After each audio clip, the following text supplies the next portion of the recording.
Welcome back to my channel. So for today's video, mag-update tayo sa Unli Data, no? So for today's video, so ngayong gabi, may pasabog na naman akong ibibigay sa inyo. So makakapag-unli tayo, Unli Data, makapag-register tayo ngayong gabi, okay? So make sure watch until the end, no?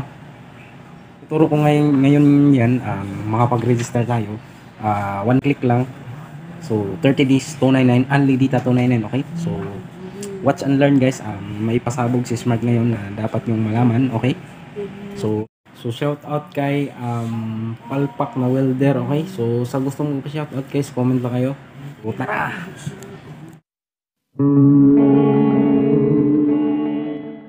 So before ko ituro sa inyo yung tutorial, lais ko lang sabihin sa inyo, meron pa ring Unli Data sa dial, okay?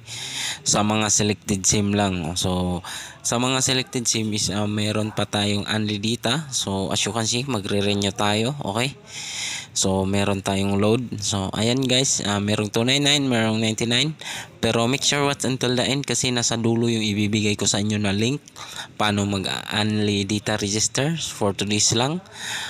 Di ko alam kung meron pa bang susunod or ngayon lang tong promo na to. So nagbabalik po ang Unli Data, okay? So wag nyong kalimutan, guys, nasa dulo. So wag nyong skip yung video na to. So as you can see, ipapakita ko lang sa inyo na meron tayong Unli Data sa dial, okay? So ngayon sa dial nag-subscribe na tayo. So as you can see, nakapag-subscribe na tayo for 99 days lang. So hindi pa rin tayo nawawalan ng Unli Data kasi mahal na mahal tayo ni Smart, okay? Kasi lagi tayong naglo-load, okay? So as you can see, ayan, guys, yung expiry niya is kung anong nakalagay dyan is yan yun. Ka-register lang natin ngayon. So speed test muna tayo, no? So sa dulo ko na ibibigay sa inyo kung paano ka makapag-register ng Unli Data, okay? Yung link or tricks kung paano ka, okay, makapag-register. So speed test muna natin yung Unli Data sa dial kasi nakapag-register na tayo. So medyo matagal na tayo hindi nakapag-upload, guys, dahil busy tayo sa work, okay? So ngayon i-share ko naman sa inyo kung paano tayo makapag-register, okay? So handa na ba kayo? So ayan, guys, ang tricks for natin for today para makapag-register tayo sa Unli Data is make sure meron kang GigaLife application, okay? So punta tayo sa GigaLife, okay? Then log in mo lang yung number mo, kahit anong number mo. Kung wala sa isa, punta ka sa isa, okay?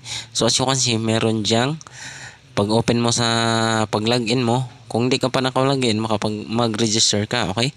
So as you can see, click mo lang yung don't miss out sa GigaLife, okay? As you can see, meron yang Unli Data 299 for today's lang yan, guys, no? So di ko alam kung meron pa ba bukas or tomorrow.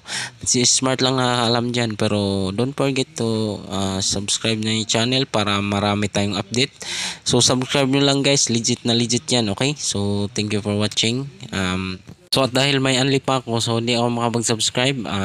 299 for 30 days lang yan ngayon, guys, no? So bilisan nyo na, mag-subscribe na kayo.